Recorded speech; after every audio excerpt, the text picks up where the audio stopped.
তথাকথিত যারা বলেছিল আমার লাশের উপর দিয়ে এসআইআর হবে, তারা কোথায় এখন? তারা কোথায় আমি জানতে চাই। সাধারণ মানুষ যারা, শুধু আন্ডার অ্যাডজুডিকেশন 60 লক্ষ না, এমনি ভোটারদেরও বলবো। তাহলে দেখুন, আজকে মমতা ব্যানার্জি বলেছিল, তার দল অনেক বলেছিল এসআইআর করতে দেবো না, আমার লাশের উপর দিয়ে হবে, অনেক গল্প শুনেছিল। আজকে দেখুন তারা ক্যান্ডিডেট ঘোষণা করতে ব্যক্তি ব্যস্ত। আর ইন্ডিয়ান সেকুলার ফ্রন্ট দেওয়ালে বলেছিল স্বচ্ছ ভোটার লিস্টের পক্ষে, কিন্তু স্বচ্ছতার নামে টেন্ডিমেন্ডি করলে আইনি লড়া যাবে, মাঠে ময়দানে লড়া যাবে। আর যেই দেখলাম আন্ডার অ্যাডজুডিকেশন 60 লক্ষ, কেউ কথা বলুক আর নাই বলুক, আমরা রাজপথে নেমেছি। আমরা মালদা মুর্শিদাবাদের প্রতিবাদ সমাবেশ সংগঠিত করেছি। শুধু তাই নয়, দেখলাম ভোটের নোটিফিকেশন এসেছে, এই নোটিফিকেশনকে চ্যালেঞ্জ করে এই নোটিফিকেশনকে বাতিল করতে হবে, অন্যথায় পোস্টপোন করতে হবে। আগে 60 লক্ষ মানুষের এই সমস্যাকে দূর করতে হবে, নিষ্পত্তি করতে হবে, তারপরেই ভোট করতে হবে। এই মর্মে আমরা কলকাতা হাইকোর্টে অল ইন্ডিয়া সেকুলার ফ্রন্টের পক্ষ থেকে মামলা করেছি, নওশাদ সিদ্দিকী মামলা করেছে। কিন্তু আমার জানার বিষয়, যারা বারবার আশ্বস্ত করে, যারা বারবার বলে আমরা থাকতে অসুবিধা হবে না, তারা কোথায়? দেখুন, আজকে যখন অন্যান্য রাজনৈতিক দলেরা তাদের প্রার্থী নিয়ে কোথায় কন্টেস্ট করবে নিয়ে ব্যস্ত, তখন আমরা রাজ্য কমিটি আলোচনা করছি এবারে ভোটটা কি বয়কট করা যাবে। কারণ আমাদের কাছে আগে ভোটাররা গণতন্ত্রের উৎসবে একটা হিট অংশের ভোটার ব্রাত থাকবে আর অন্যরা করবে, এটা গণতন্ত্রের উৎসব সম্পূর্ণ হবে না, অসম্পূর্ণ থেকে যাবে। তাই আমরা এই পর্যন্ত পর্যায়ে আলোচনায় যাচ্ছি, নির্বাচন কমিশনকে বারবার জানাচ্ছি আমরা যে, এবং কোর্টেও গিয়েছি, প্রত্যেক দিনের ডেটা আপলোড করা হোক যে আজকে কত কেস হাতে নিয়েছে জাজেসরা। সম্ভবত 705 জন জাজেস এটা দেখছেন, কত নিয়েছেন, কত নিষ্পত্তি হয়েছে, এক নম্বর কথা। দ্বিতীয় কথা, সেটা পাবলিক ডোমেইনে আপলোড করতে হবে। দ্বিতীয় কথা, প্রত্যেক দিনের আপলোড করতে হবে। দ্বিতীয় কথা হচ্ছে, কে ডিলিট হলো বা কার নামের পাশ থেকে আন্ডার অ্যাডজুডিকেশন সরে গেল, ফ্রেশ ভোটার হয়ে গেল, বৈধ ভোটার থেকে গেল, তাদেরও প্রত্যেককে নোটিশ করে জানাতে হবে এটা। এবং এনটিআর এসআইআর প্রসেসকে আমরা চ্যালেঞ্জ করে আইনের দ্বারস্থ হয়েছি। কিন্তু এখন দেখার বিষয় রাজ্য সরকার কি করছে। আমি মমতা ব্যানার্জিকে প্রস্তাব দিয়েছিলাম, আপনার দল পশ্চিমবাংলার সব থেকে বড় দল এই মুহূর্তে অফিসিয়ালি, তো আপনি ভোট বয়কটে ডাক দিন।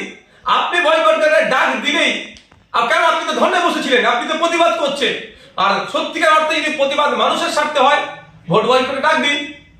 আর যদি গতি বাঁচানোর জন্য ধর্ণা অবস্থা ছিল, তাহলে আপনি ভোট বয়কটে ডাক দেবেন না।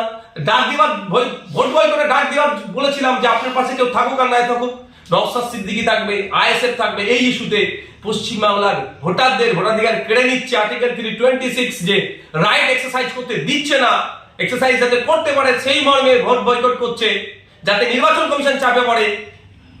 তাহলে ওই ইস্যুতে নওশাদ সিদ্দিকী, আইএসএফ, মমতা ব্যানার্জির পাশে দাঁড়াবে, কিন্তু সেটা করেছে। আপনি বলেছিলেন আগে ভোটার, তারপরে রাজনীতিতে আসার আগে আমি পড়াশোনার সাথে যুক্ত ছিলাম, যে সামাজিক কাজ করতাম। যদি আমি ধর্মীয় পরিবার থেকে বিলং করি, আমাদের যে অ্যাকচুয়াল ধর্ম সংস্কার যে কাজ আমি খুব একটা করতে পেরে উঠতে পারিনি। ওটার জন্য অনেক জ্ঞান থাকা দরকার, অনেক হওয়া দরকার, অতটা আমাদের মধ্যে সেই জ্ঞান নাই। তার বাইরে আমার একটা পরিচয় ছিল, আমি একটু খেলাধুলা করতাম। তো আমরা যখন টুর্নামেন্ট খেলতে যেতাম, সবসময় চাইতাম আমি যে আমি যত ভালোই টিম নিয়ে যাই না কেন আমার খেলতে, যে লুজ টিমের সাথে খেলে ফাইনালে উঠবো।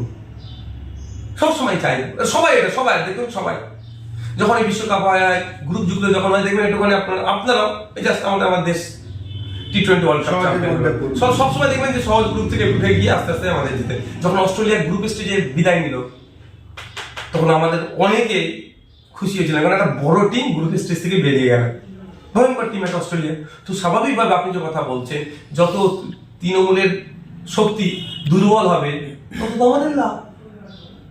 এটা অস্বীকার করার কোনো জায়গা নয়। আর ইসলাম কালকে ফুটবলেশ্বর এলেন, সন্ধ্যাবেলা ঘুরে গিয়ে ভাঙড়ে যে 23-এর পঞ্চায়েত ভোটে যারা মৃত্যু হয়েছিল তাদের বাড়ি গিয়ে কার্যত তাদের পাশে দাঁড়ালেন, তাদেরকে ক্ষমা করতে বললেন। কিভাবে দেখছেন এটাকে আপনি? আমি গতকালকেই বলেছি, এটা অস্বীকার করার কোনো জায়গা নেই, একদম সত্য কথা যে আমাদের পার্টি নেতৃত্বের সাথে আলাদুল ইসলাম সাহেব যোগাযোগ রেখেছিলেন, দলে আসতে চেয়েছিলেন, তার প্রস্তাব দিয়েছিলেন।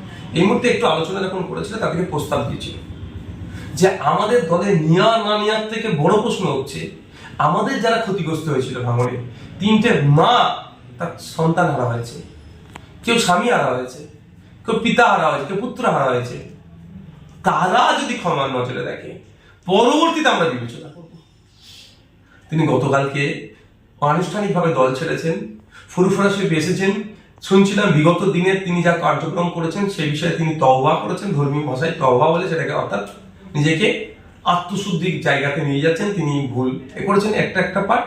দ্বিতীয় হচ্ছে আমাদের যে পঞ্চায়েত নির্বাচনে আমাদের 3টে ভাই শহীদ হয়েছিল তাদের পরিবারের সাথে তিনি তাকে যাতে ক্ষমার নজরে দেখে, তাকে ক্ষমা করে এই মর্মে তাকে কথা বলেছেন। অর্থাৎ তিনি স্টেপ বাই স্টেপ এগোনোর চেষ্টা করছেন এত পর্যন্ত।